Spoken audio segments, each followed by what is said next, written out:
روان درس با د روجې نه بعد د اختر نه بعد انشاءالله نو د دې ځینې به شروع کوو بیا باذن الله. او را روانه جمعې له به دوره تفسیر شروع کېږي باذن الله. دې کال لا زما د یو څو میاشتو نه سوچ او یو شی او بل شی کوم یو نوي طریقې سره چې خلک د الله په کتاب پوه شي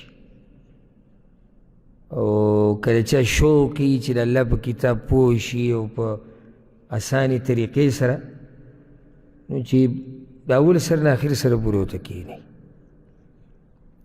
او دا میاشت د شعبان ده چې کومه شروع کېږي شعبان میاشت او د رمضان میاشت دا د قرآن میاشتې دي.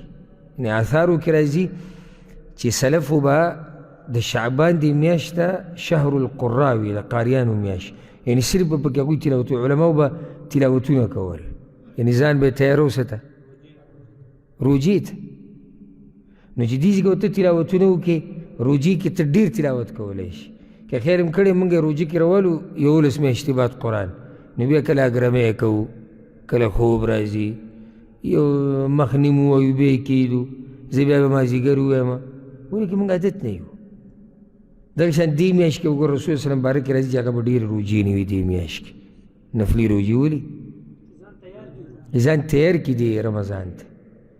دا میاشت د قرآن سره ځان عادت کولو میاشت ده.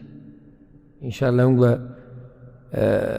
قرآن لولو ځان به پرې پوه کوو د عمل کوشش به هم کوو.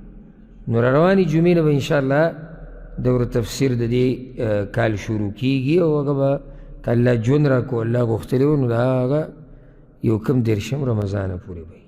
د سیرت دا سلسله دا به انشاءالله د اختر نه بعد پوره کوو که ژوندي وو. الله رب العزت چې موږ د دې نیکانو خلکو په نقش قدم روان کړي. هذا والله أعلم وصلى الله وسلم على نبينا محمد.